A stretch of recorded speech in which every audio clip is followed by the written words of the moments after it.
গতকাল সুদখোর ইউনূসের পররাষ্ট্র মন্ত্রণালয় একটা বিবৃতি দিয়েছে। এটা আমি পড়ছিলাম আর হাসছিলাম যে একটা সরকার কতটা নির্লজ্জ হইলে পরে, কতটা বেহায়া হইলে পরে এই ধরনের মন্তব্য করতে পারে, এই ধরনের বিবৃতি দিতে পারে। নির্বাচনের দিন এবং আগে যে কোনো ধরনের সহিংসতার দায় বাংলাদেশ আওয়ামী লীগকে নিতে হবে। আওয়ামী লীগ সকল সহিংসতার দায়ভার গ্রহণ করতে বাধ্য। অর্থাৎ নির্বাচনের আগ পর্যন্ত, মানে এখন থেকে শুরু করে নির্বাচনের দিন এবং নির্বাচনের পরেও যদি বাংলাদেশে কোনো ধরনের সহিংস ঘটনা ঘটে, সেটার দায় আওয়ামী লীগকে নিতে হবে। কারণ আওয়ামী লীগ নিষিদ্ধ, কারণ আওয়ামী লীগ বাংলাদেশে অপ্রাসঙ্গিক, কারণ শেখ হাসিনা বাংলাদেশে নাই। এখন যে যেটা পাচ্ছে সেটাই চাপিয়ে দেওয়ার চেষ্টা করছে, চেষ্টা করবে, সমস্যা নাই, করুক, আমরাও দেখতে চাই। পররাষ্ট্র মন্ত্রণালয়ের এই বিবৃতি নিয়ে আমি বিশাল একটা ব্যাখ্যা দেব। তার আগে একটা বিষয় অ্যালার্মিং। বাংলাদেশ আওয়ামী লীগের একটা বিশাল গ্রুপ ফান্ডিং এর কথা বলে প্রায় 1.5 কোটি টাকা আত্মসাৎ করে ফেলেছেন। আমি কাদেরকে বলছি, কাকে বলছি, কাকে মিন করছি, নিশ্চয়ই আমার ভিডিওটা সে দেখছে এবং সে বুঝতে পারছে। আমার কাছে সকল ধরনের তথ্য প্রমাণ আছে। যদি ভালো হয়ে যান, শুধরাইতে পারেন, তবে আমি সেটা প্রকাশ করব না। আর যদি ভালো না হন, যদি না শুধরাতে পারেন, তবে এমন ভাবে এক্সপোজ করব, মুখ নিয়ে আর কোথাও লম্বা লম্বা কথা বলতে পারবেন না, মুখটা দেখিয়ে কোথাও চমৎকার চমৎকার বয়ান দিতে পারবেন না। সো বি কেয়ারফুল, এখনো সময় আছে, বিষয়টাকে সমাধান করেন। যারা যারা সম্পৃক্ত ছিল তাদের সবার সাথে কথা বলে সলিউশন করেন, অন্যথায় কপালে অশেষ দুর্গতি আছে।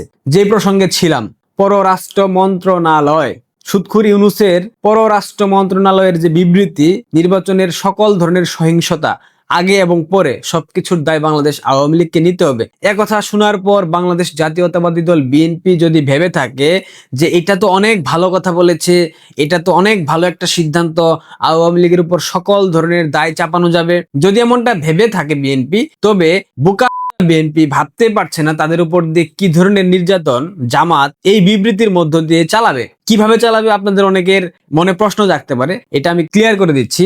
5 আগস্টের আগে এবং পরে বাংলাদেশে পাকিস্তান, তুরস্ক, চীন, বিভিন্ন রাষ্ট্র থেকে অসংখ্য শক্তিশালী অস্ত্র বাংলাদেশে প্রবেশ করেছে।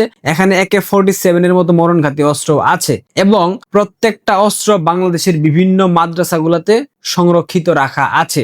এবং আফগানিস্তান, পাকিস্তান থেকে একাধিক জঙ্গি বাংলাদেশে এসেছে, যারা জৈশে মোহাম্মদ এবং লস্করি তাইয়্যিবার সাথে সরাসরি সম্পৃক্ত, এবং এদের প্রত্যেকের মদতদাতা বাংলাদেশ জামায়াত ইসলামী, তাদের সহায়তা করছে পাকিস্তান ISI। আরো অ্যালার্মিং বিষয় হলো, 3টা দেশ থেকে অসংখ্য জঙ্গি বাংলাদেশে তাবলিগ জামাতের কথা বলে প্রবেশ করেছে। তাদের লক্ষ্য এবং উদ্দেশ্য জামাতের পারপাস সার্ভ করা। শুধুমাত্র এখানে সীমাবদ্ধ না, জামাত ইসলামের অসংখ্য ক্যাডারের নেতৃত্বে বাংলাদেশের সীমান্তবর্তী অঞ্চলগুলোতে অসংখ্য প্রশিক্ষণশালা খোলা হয়েছিল। সেখানে অসংখ্য জামাতি বাচ্চাদেরকে প্রশিক্ষণের মধ্য দিয়ে অস্ত্র চালনায় প্রশিক্ষিত করা হয়েছে, যারা খুব চমৎকার ভাবে অস্ত্র চালাতে জানে। তার মানে মোরাল অফ দ্য স্টোরি হলো, জৈশে মোহাম্মদ, লস্করি তাইয়্যিবা এবং খালিস্তানপন্থী যে জঙ্গিরা আছে ভারতবর্ষে, এরাও বাংলাদেশে অফিস খুলে বসেছে। এদের একটা বিশাল যোগসাজশ জামাতের সাথে আছে। তার মানে জৈশে মোহাম্মদ, লস্করি তাইয়্যিবা, আফগানিস্তানের তালেবান এবং খালিস্তানপন্থী যারা, এদের একটা বিশাল চক্র জামাতের পারপাস নির্বাচনের পূর্বে সার্ভ করবে। সে কারণেই সুদখোর ইউনূস জামাতের পারপাস সার্ভ করার জন্য, জামাতকে সুবিধা দেওয়ার জন্য বাংলাদেশে যেই মেসাকার গুলা হবে, যেই জঙ্গি হামলাগুলা হবে, যেই সন্ত্রাসী কার্যক্রমগুলো হবে, প্রত্যেকটার দায় চাপিয়ে দিবে বাংলাদেশ আওয়ামী লীগের উপর।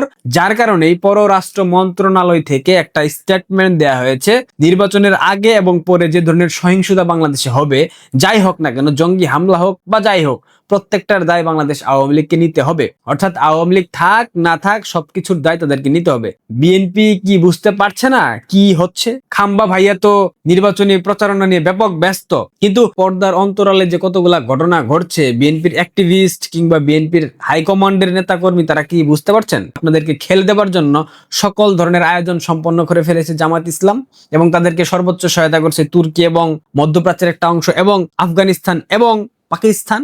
যদি জেনে না থাকেন, আঙ্গুল দিয়ে আসমান দেখবেন নির্বাচনের দিন, নিশ্চিত থাকেন আপনারা, বাংলাদেশে এই নির্বাচন কখনোই সুষ্ঠু এবং নিরপেক্ষ নির্বাচন হবে না।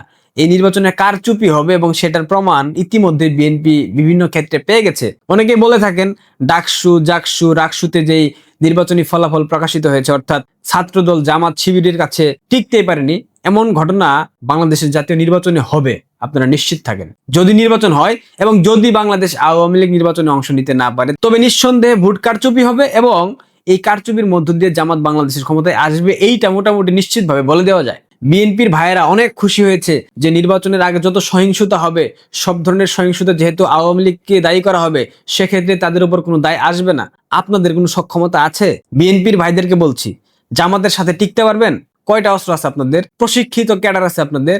শিবিরের, জৈশে মোহাম্মদ, লস্করে তাইয়েবা, খালিস্তান, তালেবান, অসংখ্য ক্যাডার আছে, প্রশিক্ষিত ক্যাডার, যাদেরকে বিভিন্ন দেশ থেকে অর্থের বিনিময়ে বাংলাদেশে এনে রাখা হয়েছে তাবলিগ জামাতের নাম করে। আরেকটা কথা বলি, জামায়াত ইসলামের প্রায় 20 লক্ষ নতুন ভোটার ঢাকার মধ্যে অন্তর্ভুক্ত করা হয়েছে, অর্থাৎ বাংলাদেশের বিভিন্ন প্রান্ত থেকে এরা শুধুমাত্র ভোট দেওয়ার জন্য নির্বাচনের 2 দিন 3 দিন কিংবা 1 দিন পূর্বে ঢাকায় প্রবেশ করবে, পরের দিন ভোট দেবে এবং নিজস্ব এলাকায় চলে যাবে। ঢাকা শহরের প্রত্যেকটা আসনকে কারচুপি করা বলেন কিংবা সিস্টেমেটিক ওয়েতে বাগিয়ে নেওয়ার জন্য জামায়াত ইসলাম সর্বোচ্চ প্রচেষ্টা চালিয়েছে এবং তাদের সব কিছু সম্পন্ন।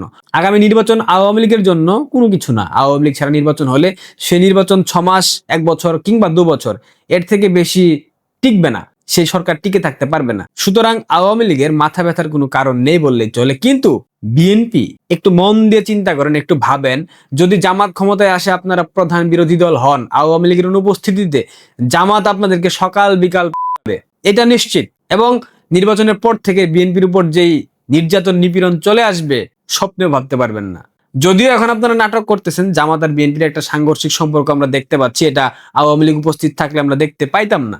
এখন যেহেতু আওয়ামী লীগ নাই, সেহেতু আপনারা দুইটা বিরোধী দল, সেক্ষেত্রে আপনাদের মধ্যে বন্দী হবে, এটা স্বাভাবিক। কিন্তু এই বন্দির সুযোগ নিয়ে জামাত আপনাদেরকে খেলে দিচ্ছে, বাউন্ডারি মেরে দিচ্ছে, ওভার বাউন্ডারি মেরে দিচ্ছে, আপনারা বুঝতে পারছেন না। আপনারা আছেন ও মাই গড, আওয়ামী লীগ দায়ী হবে, যত সহিংসতা হবে। আপনারা সহিংসতা করে জামাতের সাথে টিকতে পারবেন? শিবিরের সাথে টিকতে পারবেন? ছাত্র দলের ওই হেডম আছে? ছাত্র দলের ওই সক্ষমতা আছে? নাই তো। শুভকামনা বিএনপির জন্য আগামী নির্বাচনে, তারেক ভাইয়ার জন্য অনেক অনেক শুভকামনা। তারেক ভাইয়া আগামীর প্রধানমন্ত্রী। জামাত একটা আপাদমস্তক ধর্ম ব্যবসায়ীদের সংগঠন, এটা প্রমাণ করার জন্য কিছুই লাগে না, তাদের মন্তব্যগুলাই প্রমাণ করে দেয় তারা ধর্ম ব্যবসায়ী। একটা ভিডিও দেখেন। যে ডাকসুর মাদকের আড্ডা ছিল, যে ডাকসুর বেশ্যাখানা ছিল, সেটা ইসলামী ছাত্র শিবির পরিবর্তন করতে সক্ষম হয়েছে। যে দাড়ি টুপিওয়ালা মানুষ টুপি বাচ্চাটাকে দেখলেন, সে হলো বরগুনা জেলা জামাতের সহকারী সেক্রেটারি জেনারেল মোহাম্মদ শামীম আহসান। সে বলতেছে ডাকসু অর্থাৎ ঢাকা বিশ্ববিদ্যালয় কেন্দ্রীয় ছাত্র সংসদ ছিল মাদকের আড্ডাখানা এবং বেশ্যাখানা। ইসলামী ছাত্র শিবির এসে সেটাকে পরিবর্তন করেছে। তার মানে অতীতে ডাকসুতে যারা যারাই নেতা হয়েছিল, তারা সবাই বেশ্যাদের দালাল ছিল, তারা সবাই মাদক ব্যবসায়ী ছিল কিংবা মাদকের ডিলার ছিল, এমনটাই তো বুঝিয়েছে। ঢাকা বিশ্ববিদ্যালয়ের মতো একটা শিক্ষা প্রতিষ্ঠান, যেখানে ডাকসু প্রায় 20 থেকে 25 হাজার শিক্ষার্থীর প্রতিনিধিত্ব করে, এই ডাকসুকে যখন জামাতের তথাকথিত একটা বাচ্চা নেতা বলে এটা মাদকের আড্ডাখানা ছিল, এটা বেশ্যাখানা ছিল, তখন এই মন্তব্যটা কিন্তু শুধুমাত্র এক শ্রেণীর শিক্ষার্থীদের উপর পড়ে না, ঢাকা বিশ্ববিদ্যালয়ের সকল পর্যায়ের, সকল ধর্মের, বর্ণের, গোত্রের সকল শিক্ষার্থীর উপর এই কথাটা পড়ে যায়। এই কথা বলার পর 24 ঘন্টা অলরেডি শেষ হয়ে গেছে, কিন্তু ঢাকা বিশ্ববিদ্যালয়ের সাধারণ শিক্ষার্থী নামধারী সেই ছেলে মেয়েদের মুখ থেকে আমরা কোনো ধরনের প্রতিবাদের ভাষা শুনতে পেলাম না, আমরা কোনো স্লোগান শুনতে পেলাম না। অথচ এই ছেলে মেয়েরাই গত বছর 2024 সালের জুলাই মাসে, যখন বঙ্গবন্ধু কন্যা বলেছিলেন কোটার সুযোগ সুবিধা মুক্তিযোদ্ধার নাতিপুতিরা না পেলে কি রাজাকারের নাতিপুতিরা পাবে, এই কথাটাকে ভিন্নভাবে উপস্থাপন করে, এই কথাটাকে উল্টোভাবে বুঝিয়ে সাধারণ শিক্ষার্থীদেরকে খেপিয়ে তোলা হয়েছিল। তখন সাধারণ শিক্ষার্থীর নামধারী এই ছেলে মেয়েরা একযোগে ঢাকা বিশ্ববিদ্যালয়ের প্রত্যেকটা হলে স্লোগান দিয়েছিল না, তুমি কে আমি কে, রাজাকার রাজাকার, কে বলেছে কে বলেছে, স্বৈরাচার স্বৈরাচার। তখন যদি তোমরা স্লোগান দিতে পারো, তাহলে এখন তোমাদেরকে বেশ্যা বলতেছে, তোমাদের ডাকসু যারা তোমাদের প্রতিনিধিত্ব করে তাদেরকে বলতেছে মাদকের দালাল, মাদকের আড্ডাখানা, তখন তোমাদের মুখে স্লোগান বেরোয় না?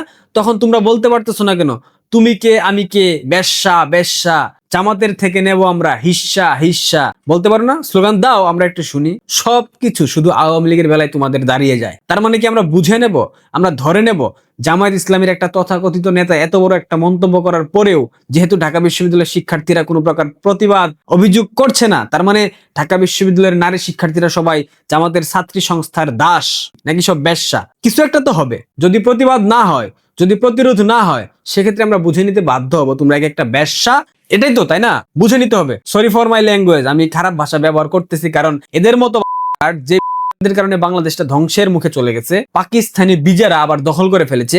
এই বাংলাদেশ রক্ষা করতে আপনাদের কি মনে হয় স্বাভাবিক গণতান্ত্রিক প্রক্রিয়ায় সম্ভব? কখনোই সম্ভব না। এই বাংলাদেশ রক্ষা করতে হলে আজকে বলতে হচ্ছে সশস্ত্র সংগ্রাম ব্যতীত কোনো বিকল্প পন্থা আর নেই। বাংলাদেশের স্বাধীনতা, সার্বভৌমত্ব, এদেশের মা মাটি মানুষকে রক্ষা করতে আমাদের অবশ্যই সশস্ত্র সংগ্রাম করতে হবে। অনেকে আমাকে বলতে পারেন আপনি বিদেশে বসে লেকচার দিচ্ছেন, তাই সশস্ত্র সংগ্রামের প্রেক্ষাপট সৃষ্টি হলে আমি সুন্দর মতো বাংলাদেশে চলে যাব এবং গিয়ে আমি নিজেও এই লড়াইয়ের অংশ হব। আমি 1971-এর মুক্তিযুদ্ধ তো দেখি নাই, করতে পারি নাই। এবার যদি দেশ রক্ষার লড়াই নিজেকে বিসর্জন দিতে হয়, এক বাক্যে দিয়ে দেব, দু চোখ বন্ধ করে দিয়ে দিব, একবার ভাববো না। এটা আমার ব্যক্তিত্ব। জামায়াত ইসলাম ধর্ম ব্যবসায়ীদের সংগঠন, তারা কতটা নিম্নমানের ধর্ম ব্যবসায়ী, তারা কতটা বেজন্মা, একটা ভিডিও দেখলে আপনারা বুঝতে পারবেন। জামাতের একটা বাচ্চা আছে না, ব্যারিস্টার শাহরিয়ার কবির, দেখেন সৃষ্টিকর্তাকে নিয়ে কি ধরনের মুনাফিকি কথা বলতেছে, সৃষ্টিকর্তাকে নিয়ে, কবরকে নিয়ে, অর্থাৎ ইসলাম ধর্মের যে পবিত্র বিষয়গুলা সেসব নিয়ে দেখেন কি ধরনের কথা বলতেছে। কবরে যে তিনটা প্রশ্নের উত্তর দিতে হবে, মান রব্বুকা, মান নবীকা, মান দীনুকা। দিন কায়েম করতে যদি না চান, দাঁড়িপাল্লায় যদি ভোট না দেন, কি উত্তর দিবে? কবরে যাওয়ার পর ফেরেশতারা প্রশ্ন করবে, দাড়িপাল্লায় ভোট না দিলে সেখানে কি সেই প্রশ্ন করা হবে?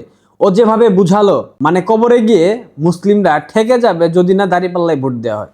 মানে ধর্ম নিয়ে তো মানুষ ব্যবসা করে, তার মানে এত নিম্ন, এত জঘন্যভাবে এই বাচ্চারা এখনো বাংলাদেশে বাস করে। আর বাংলাদেশের মানুষ এদেরকে কিভাবে সহ্য করে? আমি তো পারতাম না, আমি তো সেফ ফেলে দিতাম, একদম সিরিয়াসলি বলতেছি। এ ধরনের কথা বলার পরেও যখন বাংলাদেশের মানুষ চেঁচে দেখে, চেঁচে শুনে, কান পেতে তাদেরকে সহ্য করে, তখন আপনাদের বুঝে নিতে হবে বাংলাদেশটা আর বাংলাদেশের মধ্যে নাই। বাংলাদেশের মানুষ ধ্বংস হয়ে গেছে। বাংলাদেশের মানুষের বিবেক, মানবিকতা, বাংলাদেশের মানুষের ধর্মীয় অনুভূতি সবকিছু শেষ হয়ে গেছে। কথা বললেই আপনারা বলেন ধর্মীয় অনুভূতি। জামাতের শকুন সাদা শফিক বলে, মতিউর রহমান নিজামী ফেরেস্তা সুলভ, তখন কি আপনাদের ধর্মীয় অনুভূতিতে আঘাত লাগে না? যখন ব্যারিস্টার শাহরিয়ার কবির সে বলতেছে কবরে গেলে ফেরেস্তারা প্রশ্ন করবে, তখন কি জবাব দেবেন যদি দাঁড়িপাল্লায় ভোট না দেন? তখন ধর্মীয় অনুভূতিতে আঘাত লাগে না? ধর্মীয় অনুভূতিতে আঘাত লাগে চিন্ময় প্রভু যখন জাতীয় পতাকার সাথে গেরুয়া রঙের পতাকা লাগায়, তখন আপনাদের ধর্মীয় অনুভূতিতে আঘাত লাগে। এখন আঘাত লাগে না। যখন দীপুচন্দ্র দাসকে হত্যা করা হয়, তখন ধর্মীয় অনুভূতিতে আপনাদের আঘাত লাগে না। যখন কুমিল্লার সেই সনাতনী ভাইকে পুড়িয়ে মারা হয়, তখন আপনাদের ধর্মীয় অনুভূতিতে আঘাত লাগে না। যখন ইসলামের নাম বলে, যখন নারায়ে তাকবীর আল্লাহু আকবার স্লোগান দিয়ে সনাতনী বোনদেরকে ধর্ষণ করা হয়, ভাইদেরকে হত্যা করা হয়, তখন আপনাদের ধর্মীয় অনুভূতিতে আঘাত লাগে না। আপনাদের ধর্ম চিরিয়া, বিশ্বাস করেন, ইসলামের অপব্যাখ্যা দাঁড় করিয়ে আপনারা ধর্ম নিয়ে যা যা করলেন, বিলিভ করেন, পৃথিবীর ইতিহাসে এত জঘন্য জাতি আর কোথাও নাই। একজন বাংলাদেশী হিসাবে পরিচয় দিতে মাঝে মধ্যে লজ্জা লাগে। এর থেকে বেটার সোমালিয়া, উগান্ডাতে জন্ম হতো, তাও নিজেকে অনেক ভাগ্যবান মনে করতাম। ধর্ম নিয়ে কিভাবে নোংরামি করতেছে, প্রত্যেকটা বিষয় নিয়ে নোংরামি করতেছে। এই বাংলাদেশ আমরা চেয়েছিলাম। এই বাংলাদেশ দেখার জন্য 1971-এর মহান মুক্তিযুদ্ধে আমাদের মুক্তিযোদ্ধারা আত্মাহুতি দিয়েছিল, আমাদের মা বোনরা তাদের সম্ভ্রম বিসর্জন দিয়েছিল, জাতির পিতা বঙ্গবন্ধু শেখ মুজিব এইটা দেখার জন্য দেশ স্বাধীন করেছিলেন। ছি বাংলাদেশ, ছি ছি, ধিক্কার বাংলাদেশের প্রত্যেকটা শ্রেণী পর্যায়ের মানুষকে, যারা এসব কিছু দেখার পরেও এখনো চুপচাপ বসে আছেন। ছি, লজ্জা লাগে আপনাদের। প্রিয় দর্শক, ভালো থাকবেন, ধন্যবাদ।